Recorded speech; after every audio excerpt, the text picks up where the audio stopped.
Usa ka pagtuo, usa ka tingog, usa ka katawhan.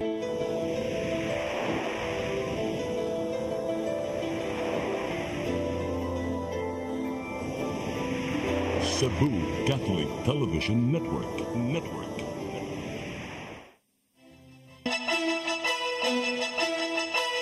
Uluhan sa mga balita sa Sayri 47. Kapulisan sa dakbayan sa Lapu-Lapu, wala pa'y nadakpan nga nakalapas sa Comelec gun bar. Kapulisan miawhag isumbong ang mga kandidato nga mopalit og boto. PhilHealth 7 mipasalig nga ipadayon ang serbisyo bisan og walay pundo gikan sa gobyerno. Lalaki na usab ang batasan pagkamatay sa asawa. Namusil sa barangay Punta Princesa, duha ang patay. Sugbo, Kabisayan ug Mindanao, Pilipinas ug katawhan kutos maabot sa tong Sibya sa tibuok kalibutan mayong hapon. Live kita karon sa CCTN Channel 47 ug kini ang tulumanon sa nagunang kasayuran nga angay natong masayran. Sa nga ni Attorney Danica Caballes, ako si Dennis Tabar ug kini ang Sayri 47.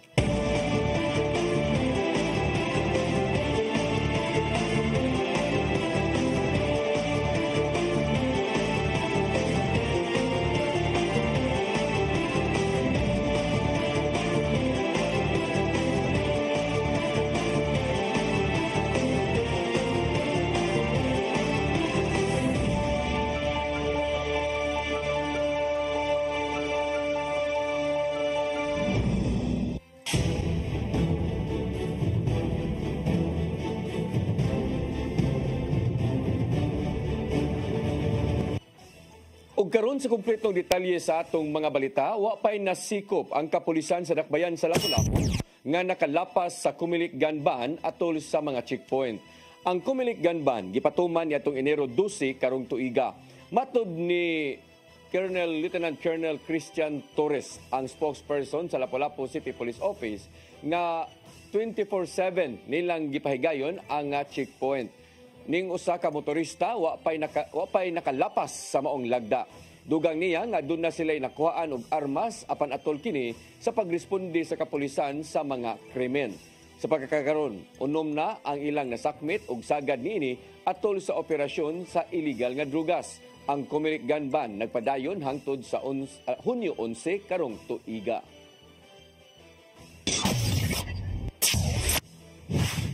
Gilusa dinhi sa Sugbo ang Independent Electoral Watchdog na kontra Tikas uban ang Cebu Archdiocesan Social Advocacies. Matod sa Archdiocese of Cebu nga katuyuan niini mo ang pag-agni sa katawhan nga batukan ang pagpanikas ingon man pagpili sa mga kandidatong haom sa gidaganan nga posisyon. Sa milabayng adlaw, nagtapok ang mga representante gikan sa managlahing faith groups o tunghaan, organisasyon o guban pa nga mga recommissioning nga kontra sa Tikas. Suma ni Bishop Gerardo Alminaza sa Diocese of San Carlos nga gikinahanglang magpabilin ang pagkaligdong sa usa ka botanteng Katoliko aron makapili usab og ligdong nga politiko. Magpahigayon ang kontratikas o mga voters education seminars, media projections, elections monitoring o uban pa.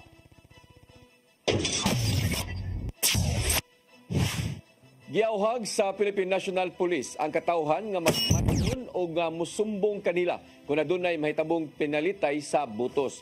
Subay kini sa nakaduol na nga national o local elections karong nga Mayo. Sumapa ni PNP Chief General Romel Marbil nga dili sila magduha-duha sa pagsikop sa kinsang masakpan nga mamalit o namaligya og botos. Hugot usab nila nga gipahinumduman ang mga pulis nga pakusgan pa ang monitoring o imbestigahan batok sa nibuhat niini. Gisiguro sa kadagkuan nga dili nila pasagdan o pahamtangan yun og bugat nga silot ang kinsang pulis nga nalambigit usab sa pammulitika.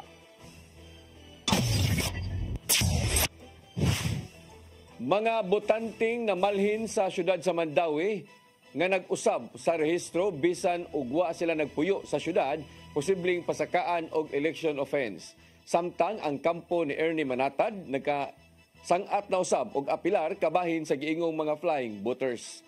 Ang kasayuran ihatod ni Mary Rose Sagarino. Matod ni Attorney Julio Cesar Intisi, ang legal counsel ni Ernie Manatad kanhi kapitan sa Subang Dako ug kandidato sa pagkakonsehal sa Mandawi nga ilang giplano nga magpasaka og kaso batok sa matod pa nga mga flying voters kung tugdan silang mobotar sa Mandawi karong eleksyon sa Mayo. Nagplano sila nga magpasaka og kaso nga election offense og perjury tungod sa giingong pagpamakak sa mga botante sa registration form bisan wala nagpuyo sa Mandawi. Ubos sa Republic Act 11594, ang mga guilty og perjury mahimong mapriso gikan sa 1 hangtod sa po katuig, samtang ang election offense moabot og usa ngadto sa 1 katuig nga pagkapriso. Sa ilang inisyal nga verification, moabot sa 600 ka mga botante, lakip na ang 275 nga ana sa exclusion petition ang natino. Apan matod ni Intisi nga posibleng mas daghan pa ang ilang pasakaan og kaso. Ang reason ani is for making a representation na taga Mandawi sila. In fact, dili. Una nang nipadayag og kabalaka si Manatad nga posibleng makaapekto ang mga transfer voters sa resulta sa umaabot nga eleksyon. Makahinumduman nga si Manatad ni pasaka og 28 ka petisyon alang sa pagtangtang sa 275 ka mga bag-ong botante sa listahan sa COMELEC. Giangko ni Manatad nga dili tinuod nga ni transfer og Pinoyanan ang mga botante, subay na sa ilang gihimo nga verification. Apan gibasura ang petisyon sa Municipal Trial Court Branch 2 human adunay pipila ka mga respondent nga mitambong sa hearing nga matod pa makapaduda sa pangangko ni Manatad nga wala mailhi ang ilang mga Pinoy-ana. Si NTC miingon nga ilang giapilar ang desisyon sa Regional Trial Court, gihimugatan nga unom lang sa 275 ang nitambong sa hearing. Yeah, that is still on. We are working on it. Like I said, usara ng exclusion. The petition for exclusion is just one of the many available remedy, action that we are preparing. Kung makalusot man gani sa exclusion na atong election offense na among gi-prepare po. Base sa 1987 Constitution, ang rekisitos aron makaparehistro, kinahanglan 18 anyos ang edad pataas, lumulupyo sa Pilipinas sud sa labing minus usa ka tuig ug 6 ka buwan sa dapit diin siya nagsugyot nga mobotar. Mary Rose Sagarino, CCTN News. Ni-plead not guilty ang political critic nga si Humphrey Elvera sa kasong cyber libel atol sa iyang arraignment sa Regional Trial Court Branch 27 sa Lapu-Lapu City kaganina nga buntag. Si Elvera nagatubang og kasong kalapasan sa Cybercrime Prevention Act of 2012. Human siya pasakai ni Lapu-Lapu City Mayor Junard Ahong Chan og 4 ka ihap nga cyber libel og 2 ka ihap nga gipasaka usab ni Kanghulaw Barangay Captain Ropo Viring. Atol sa arraignment, giduso ngadto sa korte ang mga ebidensya batok sa akusado, mga witness statement, kunwa mga witness statement o uban pang mga dokumento. Uban ni Elvera niadto sa korte ang iyang legal counsel og mga higala. Samtang mitambong usab sa arraignment si Mayor Ahong Chan ug Kapitan Viring.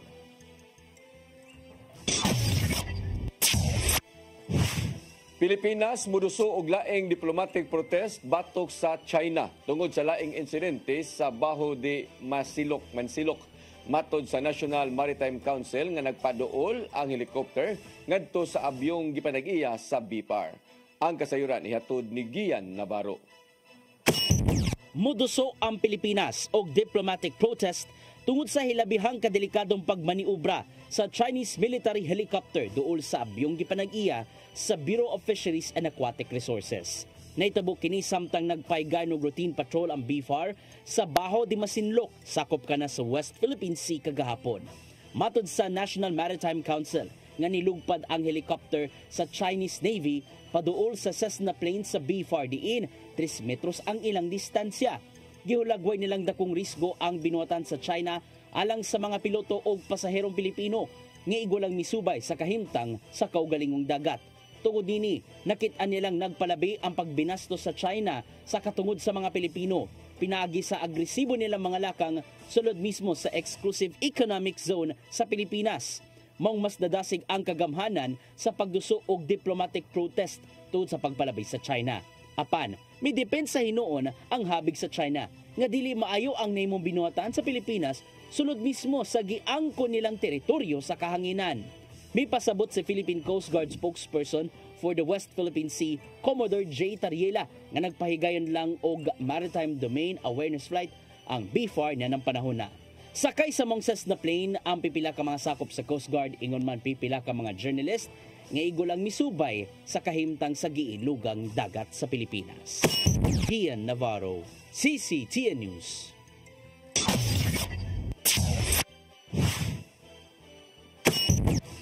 Mosunod, PhilHealth 7, may pasalig nga ipadayon ang serbisyo bisan og walay pundo gikan sa gobyerno. Kana og daghan pa mga balita sa pagbalik sa Sayre 47.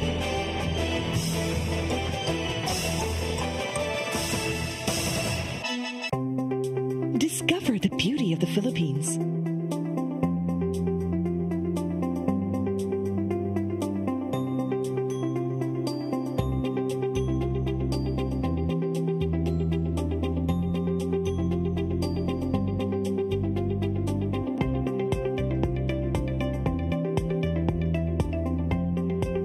With Philippine Airlines, the country's flag carrier.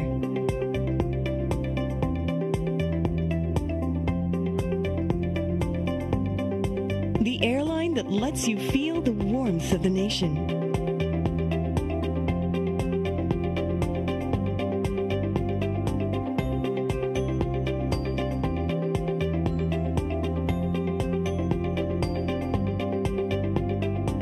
Mabuhay!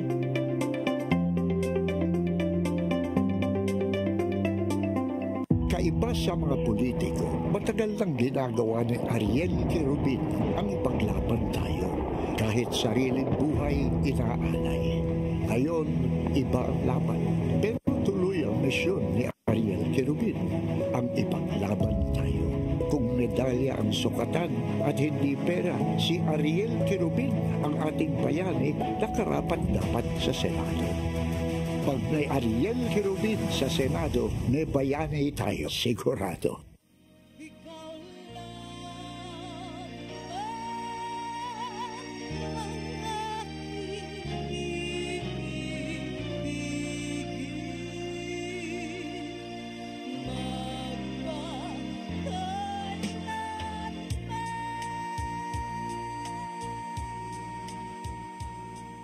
Ami Filomeno, tubong Milanilla, Cebu, graduado sa kursong dentistry. Apan, ang gugma sa pag-awit mo'y mipaswabi sa iyang kasing-kasing. Si Ami mo'y miawit sa theme song sa teleseryeng Siya ug Ako sa Kangit-ngit.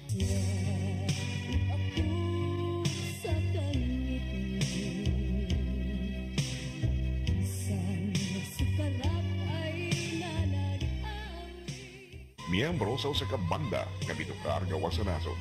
Napiling Best Regional Song Recording Artist sa 13th Annual Awit Awards sa Manila.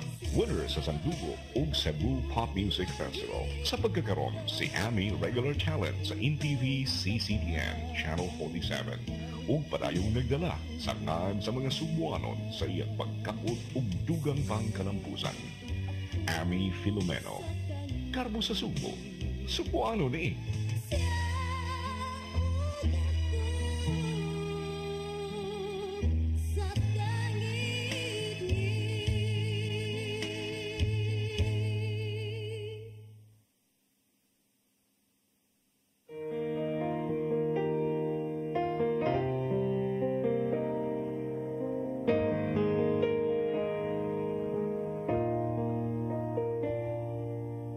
Heal me, O Lord, and I will be healed.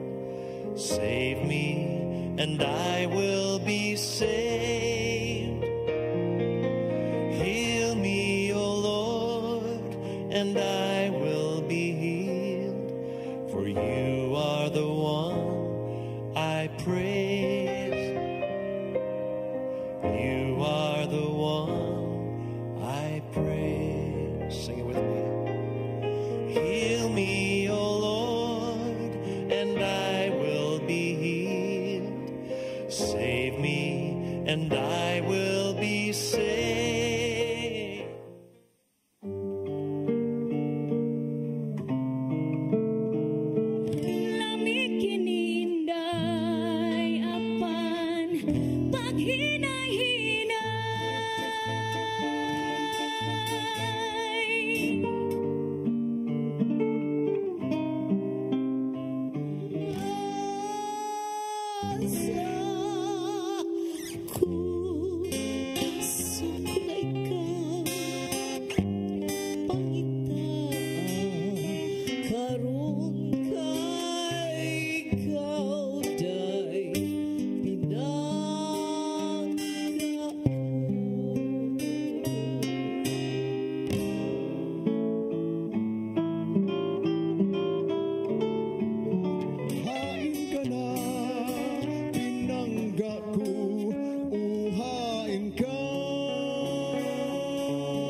Sugod siya kay iya lang hokhokon, og iya lang oto-otoon.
para internet sa kong anak, ma'am. Ay, wala na yung problema. Mag-Sinisibu. Sinisibu, Sinisibu. For your internet connection. And for the signal of your cable TV. So fast and straight the transmission to your home. Sinisibu. Sinisibu, Sinisibu. Offers you to have fiber optics. For your viewing experience, perfect and clear so far. So great and affordable for you to enjoy. Sinisibu. Sinisibu Television Network Incorporated offers fiber to the home broadband internet bundled with fiber to the home cable TV connection. Sinisibu Television Network Incorporated with its operation in Metro Cebu and the whole province of Cebu soon. And affordable for you to enjoy. Sinisibu.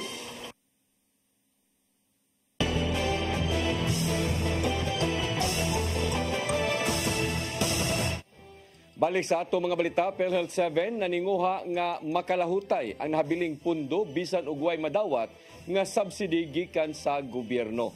Kini bisan pa man sa gipalapdan pang benepisyo ngadto sa pipila ka mga balatian, apil na ang dingge. Ang kasayuran ihatod ni Gian Navarro.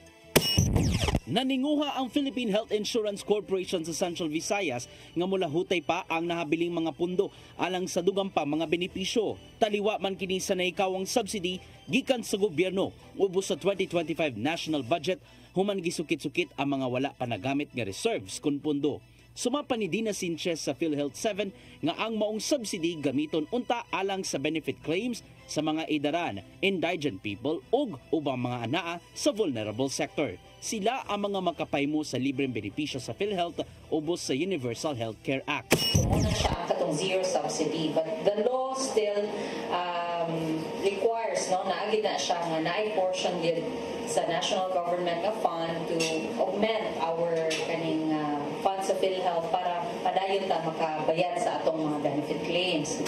Paman sa nahabiling pundo sa PhilHealth, gamito nila kini aron palapdan pa ang pipila ka mga benefit packages. Apil na nini ang severe dengue package diin. Himuon na lang nga 47,000 pesos ang iyang coverage rate sa mga tambalanan.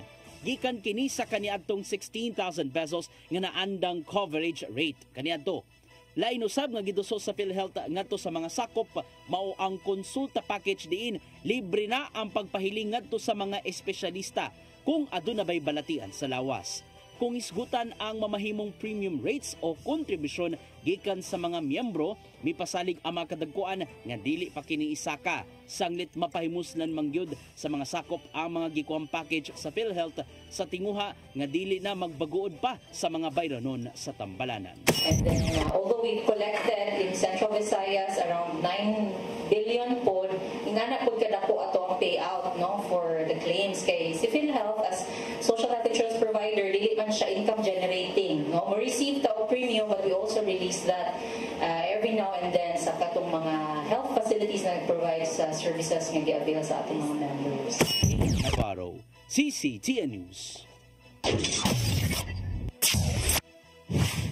Bus system gikan sa nasod sa Sweden gustong ipatuman dinhi sa dakbayan sa Sugbo subay sa nagpadayong katukuran sa Cebu Bus Rapid Transit. Ang kasayuran ihatod pagbalik ni Gian Navarro. Nag-abot sa Cebu City Hall silang Mayor Raymond Alvin Garcia ug Swedish Ambassador Anna Ferry kuyog ang ubang opisyal kagahapon. Usa sa mga giisgutan mao ang mamimong dangatan sa nagpadayong katukuran sa Cebu Bus Rapid Transit. Nakita ni Garcia nga posibleng dadon sa syudad ang bus system nga gipatuman sa Sweden tungod sa kahapsay isip mass transportation sa dapit. Ilabi na nga nagpadayon ng pagpangita sa mamahimong supplier sa gamitong mga bus sa higayong magamit na ang bus lane sa BRT. Something very interesting and very right timing.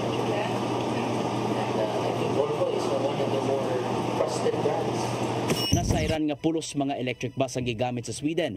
Maumbot niyang ipabutang usab sa dakbayan aron dili na magsalig pa sa pagpatubil. Samtang andam usab ang Administrasyong Garcia sa pakiglambigit usab sa Sweden alang sa pagtubag sa pipila ka mga sulirang giatubang. Sama na lang sa kakuwang sa tubig, ingon man pagpaminus pa sa carbon footprint sa gawas. Maong nakahigayon sa pagpresentar ang mayor sa mga plano alang sa syudad. Sa tinguhang dili na musamot pa ang pagbaha ug mas masalbar pa ang kalikupan.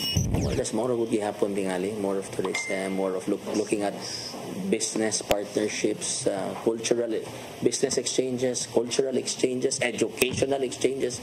Iisgutan usab sa mga panagkita ang pagpalambo pa sa lokal nga ekonomiya pinagi sa pagpasulod sa mga investments gikan sa Sweden. Kini aron makahatag og dugang kahigayunan sa pagtrabaho alang sa ubang mga sugbuan. Gian Navarro, CCTN News. Gipangsusi na sa sakop sa Mandawi Business Permit Licensing Office ang mga negosyo nga naa sa jurisdiksyon sa syudad. Gipangtan-aw kung gipang-display ba ang ilang mga permit karong tuiga suma pa sa gimando sa balaod. Katuyuan sa pagsusi nga ma-verify usab kung ang mga negosyo nakakuha ba sa mga rekisitos. Nagsiguro sa pagsunod sa gikinahanglan nga mga clearance o lisensya nga may kalabutan sa ilang mga operasyon. Natapos na ang renewal sa business permit niadtong Enero ug naghatag na usab ang licensing office og mga business permit alang sa nakahuman sa proseso.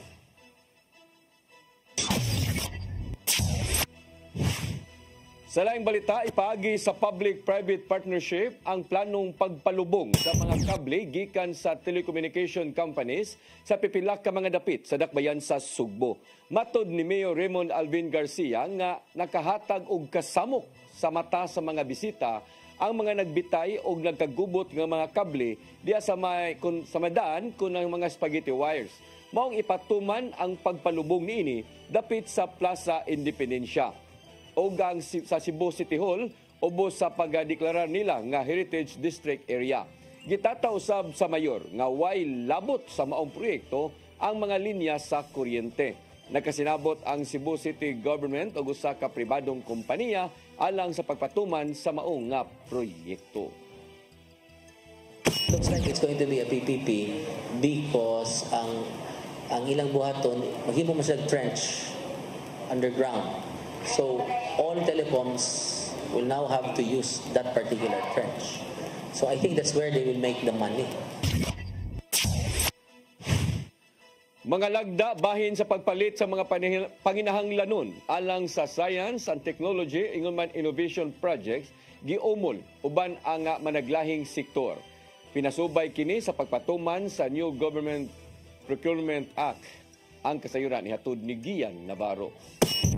Tuyo mipaigayon og policy forum ang National Academy for Science and Technology uban ang ilang partners aron pag-umol sa mga lagda ubos sa New Government Procurement Act.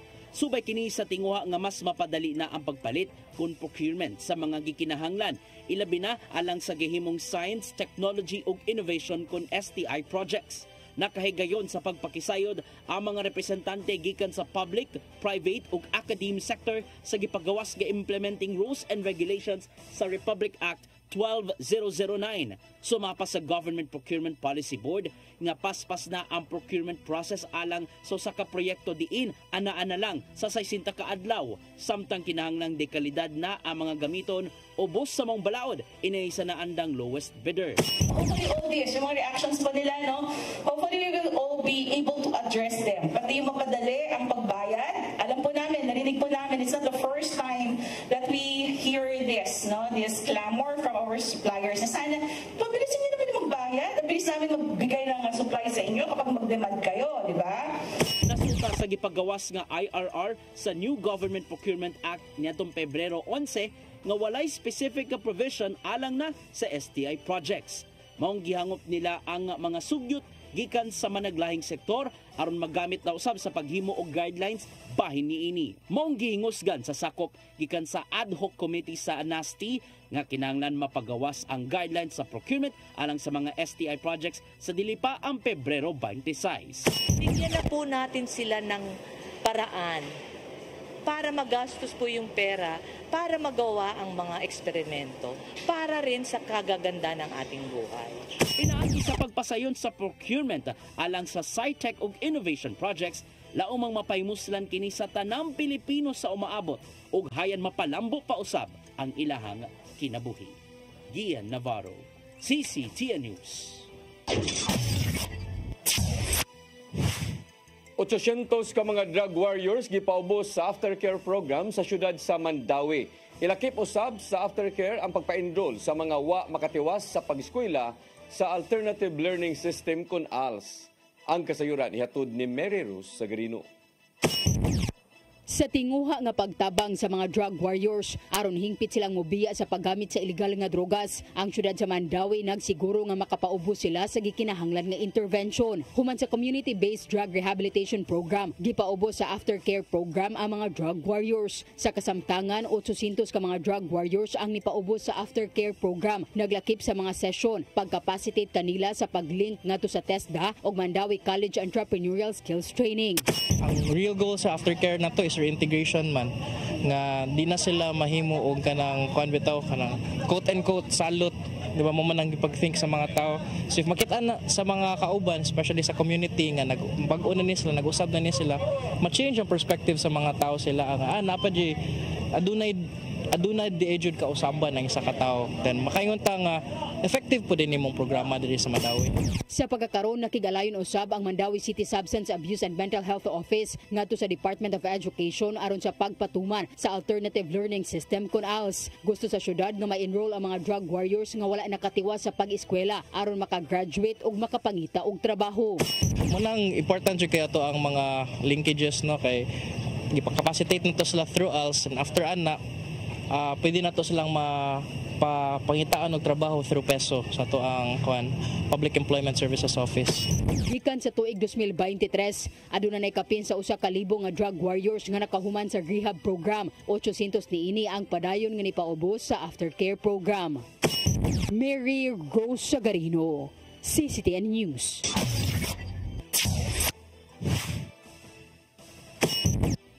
Mosunod, lalaki na usab ang batasan pagkamatay sa asawa, namusil sa barangay Punta Princesa, duha ang patay.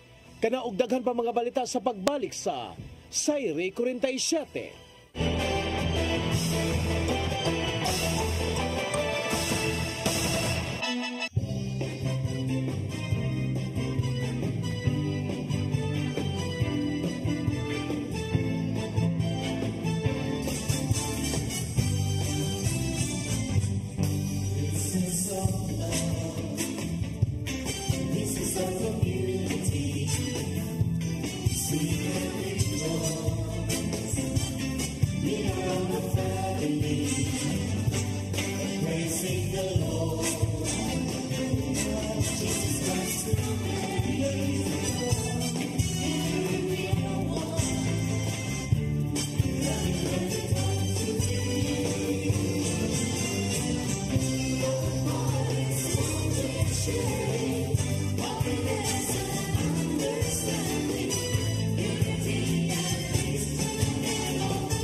Ben Zubiri, kompositor, artista sa bantawan, pelikula o radyo.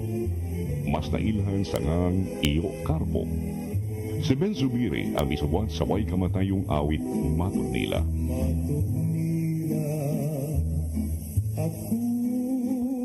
Alang sa uban, ang Matud Nila usa ka cultural anthem sa mga Cebuano. Kawa sa Matud Nila, si Ben Zubiri usab ang isubuan sa mga immortal nga awit sama sa ikaduhang bathala. Alma Bonita, ang palad ng buo, gugmang gibati ko, pasayawa ko dahi. Si Ben Zubiri namatay niya atong 1969. Apan ang iyangan, buhi kanunay sa kasing-kasing sa mga taong padayong nag-awit sa iyang mga komposisyon. Ben Zubiri, garbo sa Subo. Subo ano ni?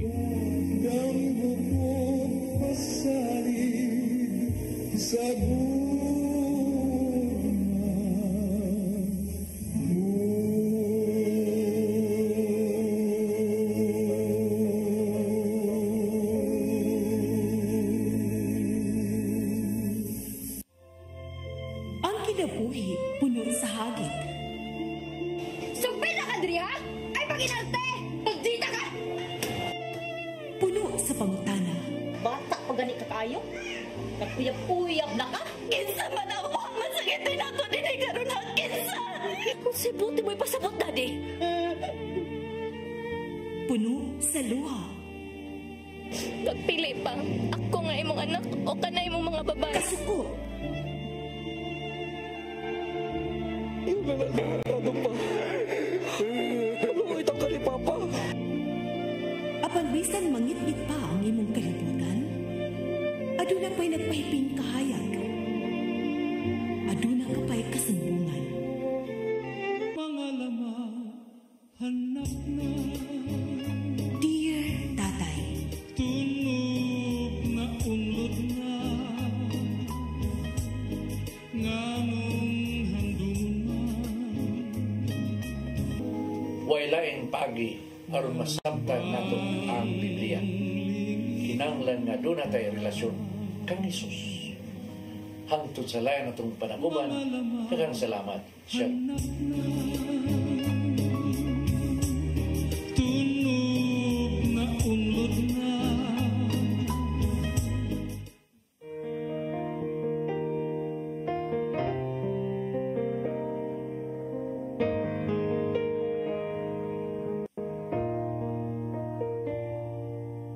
Heal me, O Lord, and I will be healed. Save me, and I will be saved. Heal me, O Lord, and I will be healed. For you are the one I praise. You are the one I praise. Sing it with me. Heal me, O Lord, and I will be healed. Save me, and I will be saved.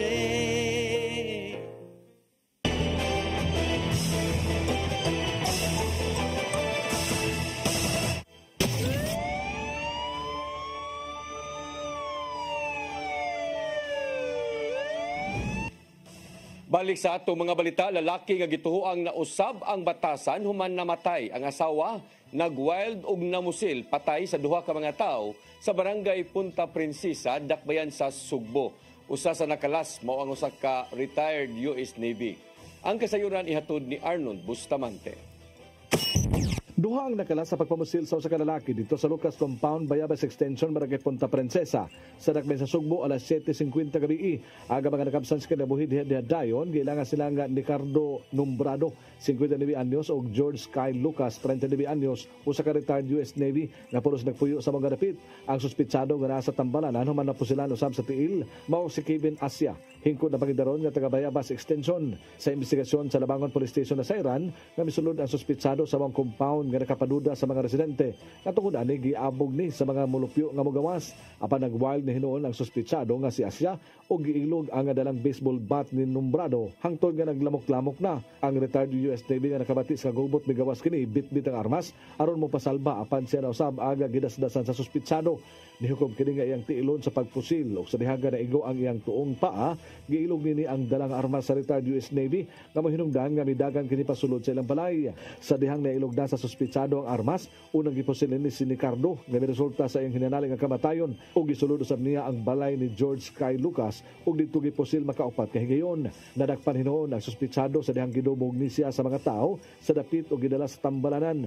Matod ni Police Major Timothy Jim Romanilios, ang hepe sa Labangon Police Station, nga posibleng lango sa illegal nga druga sa suspitsado tungod kay base sa pamahayag sa mga mulupyo sa dapit, isog matod pa kini atol sa insidente.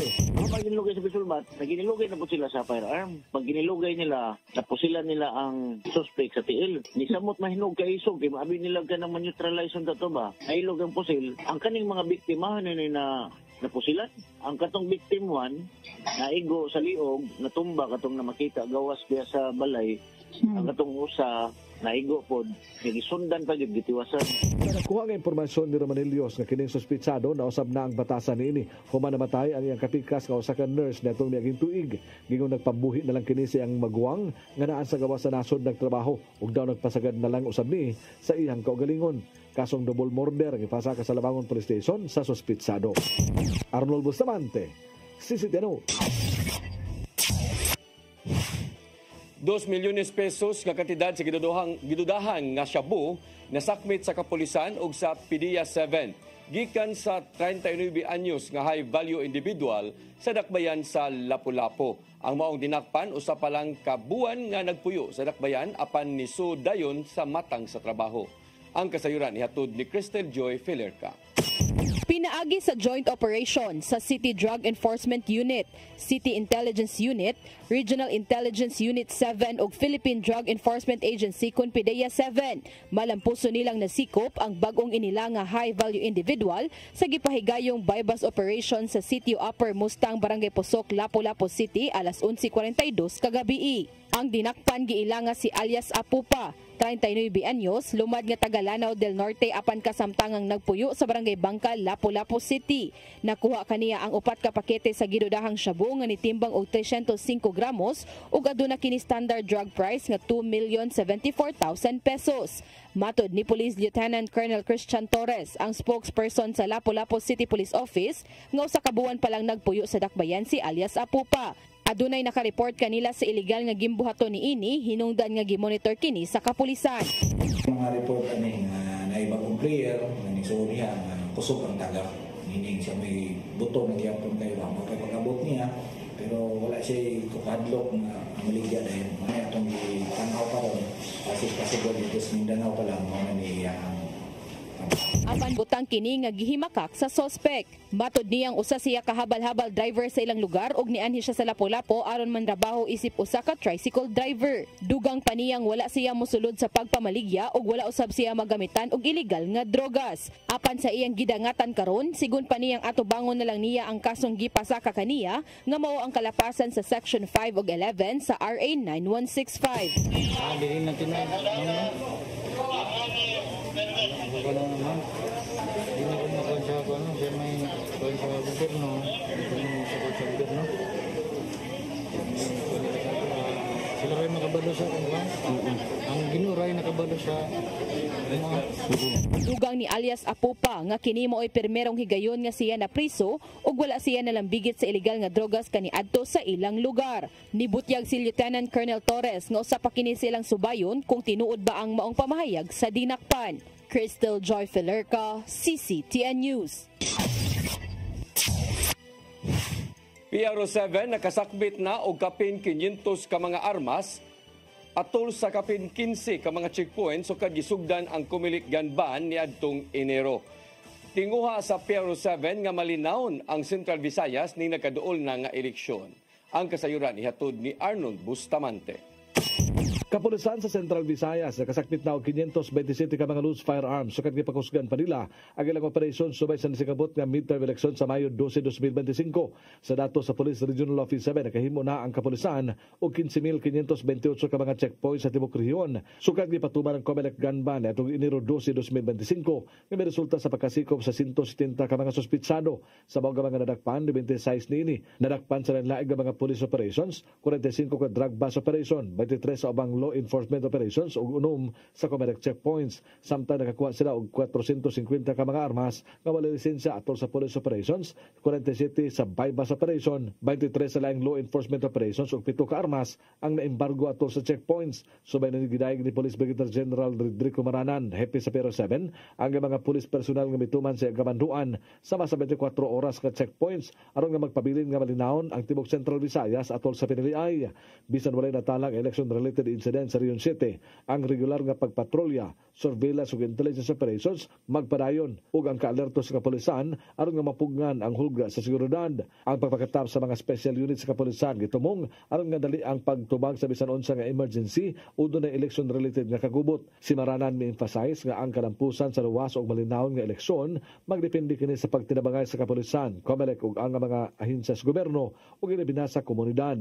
Tungod ni giawhag ni Maranan ang publiko nga padayon nga magbinantayon tumanon ang balaod sa eleksyon ug proteksyonan ang ilang katungod sa pagpili sa responsable nga pamaagi. Arnold Bustamante, CCTV. Sikop ang usa ka construction worker sa buy-bust operation sa mga sakop sa Pilia, Negros Oriental ug kapulisan sa Caritas 2 sa barangay Bahumpandan, Dakbayan sa Dumaguete kagahapon.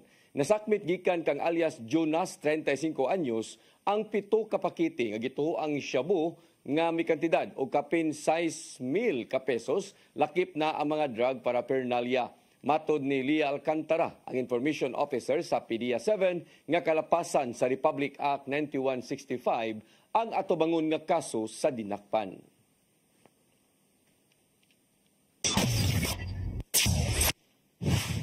Mo kadto naglangkob sa atong mga balita sa Sayre 47 sa nga ni Attorney Danica Caballes, ako si Dennis Tabar. Hangtod ugma, dinigyapon sa inyong paboritong tulumanon, Sayre 47.